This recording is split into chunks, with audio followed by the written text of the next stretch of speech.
এই তো পেয়েছি। এই শুনো শুনো শুনো,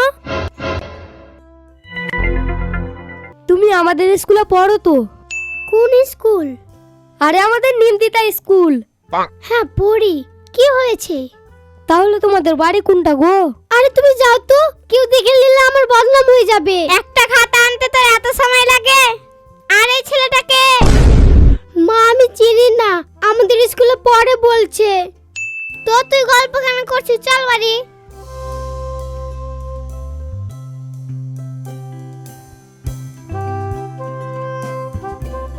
ব্যাস বুঝতে পেরেছি, ওটাই ওদের বাড়ি।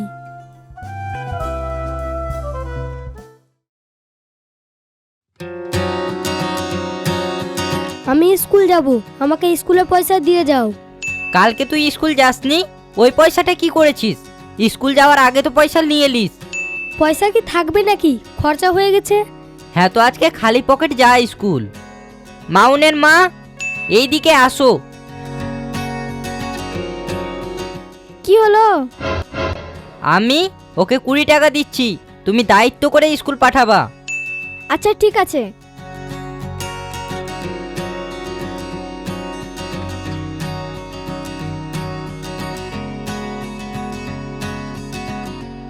দিয়ে দিলাম, স্কুল পাঠাবা।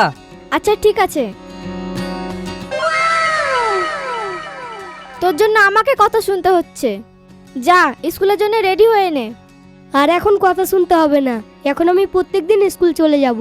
রবিবার যেতে স্কুল খোলা থাকে, রবিবারও চলে যাব। এই শোন। কেন? এমনি। না না না, তো নিশ্চয়ই কোনো স্বার্থ আছে। বল কেন বললি রবিবারের কথা?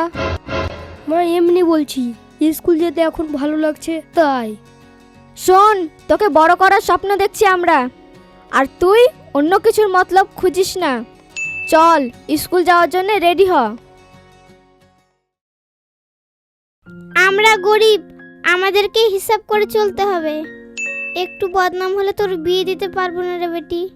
মা দিদির বিয়ে হবে? হ্যাঁ তোর দিদির বিয়ে হবে। তাহলে আমি দিদির বিয়ে নিয়ে যাব? হ্যাঁ। তুই যাবি না তো কে যাবে? কবে বিয়ে হবে? এখন না, অনেক দেরি আছে। তাহলে দিদিকে তুমি কি বলছো? কিছু না, তো এগুলো বুঝবি না। যা ঘরে যা, ঘরে গিয়ে মুরগিকে দুটো চাল দেগা। আচ্ছা ঠিক আছে মা। আর মুরগিগুলো কয়টা আছে গুনবি। আচ্ছা ঠিক আছে। আমরা গরিব, আমাদের বদনাম হয়ে গেলে কেউ ছাড়বে না, বুঝতে পারলি? মা তুমি ওই ছেলেটাকে দেখার পরে এত কথা বলছো আমার সঙ্গে। আমি আসলে ওই ছেলেটাকে চিনি না। তোকে চোখে চোখে রাখা আমার দায়িত্ব, তাই আমি তোকে চোখে চোখে রাখছি। বুঝতে পারলি তুই? আমি বারবার বুঝাচ্ছি, বুঝতে পারছিস কি তুই? হ্যাঁ হ্যাঁ বুঝতে পারছি। কেন যে ওই ছেলেটার সঙ্গে দেখা হয়েছিল আমার, তাও আবার মায়ের সামনে। কি ভাবছিস তুই? কিছু না। আমরা গরিব, আমাদেরকে কেউ বদনাম করতে পেলে ছাড়বে না। হ্যাঁ মা, আমরা গরিব, আমাদেরকে কেউ বদনাম করতে পেলে ছাড়বে না। তাই তো আমি কোনো ছেলেকে পাত্তা দিই না। আমি কি তোমার কাছে কোনোদিন চেয়েছি 50 টাকা দাও, হিমানি পাউডার কিনবো? চাইনি। আমি তো 1 টাকার মেকআপও করি না মা। কেন জানো মা? কেউ যাতে আমাকে পছন্দ না করে তার জন্য। তুমি আমার উপরে ভরসা রাখো, আমরা আর গরিব থাকবো না, অনেক বড় লোক হয়ে দেখাবো। আমি কিছু করে দেখাবো। এই বিয়ে শাদী প্রেম ভালোবাসা এগুলো আমার জীবনে থাকবে না। আমার শুধু একটাই লক্ষ্য, মানুষের জন্য বাঁচবো, মানুষের জন্যই মরবো। তোকে আমি প্রাণ ভরে আশীর্বাদ করছি মা, তুই যেন অনেক বড় হোস।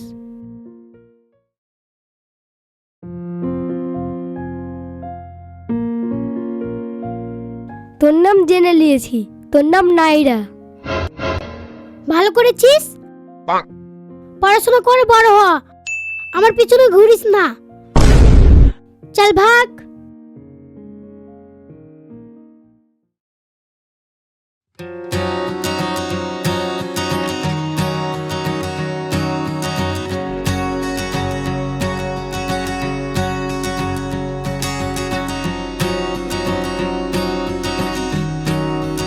বাড়িতে ভালোভাবে পড়াশোনা করবি। দিদি, কিছু দরকার হলে আমাকে বলবি, আমি তোকে সব দিব। গাড়ি আসছে, যা তুই আগে ভালো করে পড়াশোনা কর। পড়াশোনা করে বড় মানুষ বাড়ি আসবি। আচ্ছা ঠিক আছে মা। তানিয়া, তোর মন খারাপ কেন রে? দিদি তুমি চলে যাবে তাই। আমাকে দেখার ইচ্ছা হলে মাকে নিয়ে কলকাতা চলে আসবি। আচ্ছা ঠিক আছে, যা গাড়ি আসছে। আচ্ছা ঠিক আছে মা। ভালো করে যাস।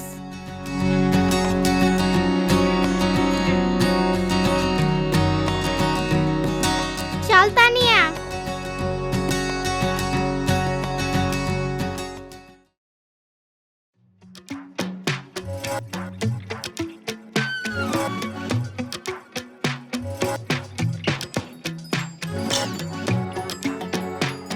এই ছোড়া, তুই এখানে কি করছিস রে? কই কিছু না।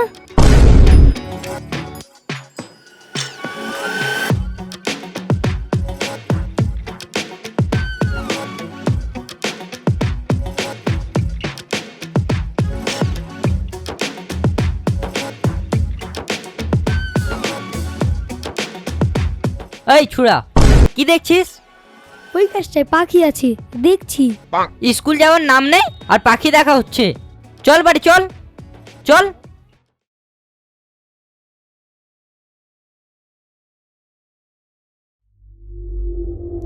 শুনছো, সরকার 1500 টাকা করে দিচ্ছে মাধ্যমিক পাসদেরকে। তুমি মাউনকে পড়াতেই পারলে না, রাখাল করে রেখে দিলে। না হলে মাউনও আজ 1500 টাকা পেত। একদম আমার দোষ দিবা না, আমি যথেষ্ট চেষ্টা করেছি মাউনকে স্কুল পাঠানোর জন্য। তুমি একটুকুনা শাসন করনি। শাসন করলে আজ আমার ছেলেটা বিএ পাস করত। ছেলে মেয়েদেরকে মায়েদেরকেই বড় করতে হয়, আমরা তো কাজে ব্যস্ত থাকি।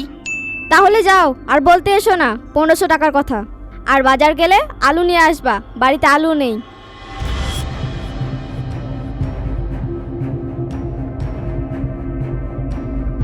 মা, ভাত রান্না করনি?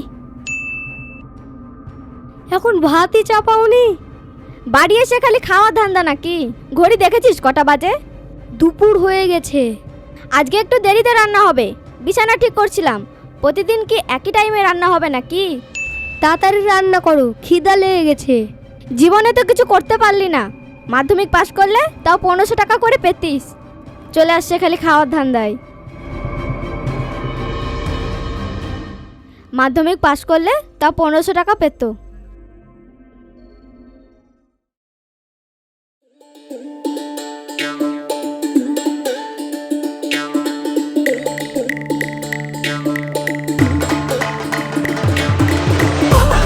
নাইরা,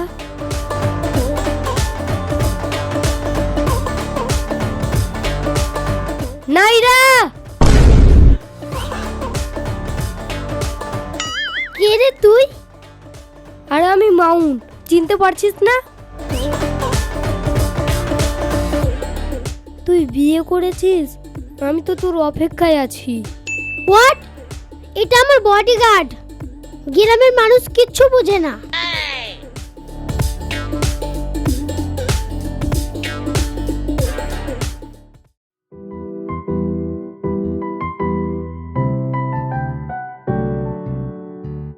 তুমি একটু রাস্তার মোড়ে দাঁড়াতে পারোনি মা? বাড়ির কাজ শেষ হয় না রে বেটি, আমি তোর জন্য দৌড়িয়ে আসছি। তার আগেই তুই চলে এলি। মা, তুমি তো ট্রেনের টাইম জানো, তারপরেও বলছো এগুলো সব পাল্টে গেছে। আমি তো চিনতে পারি না। চল ঘরে গিয়ে গল্প করবি।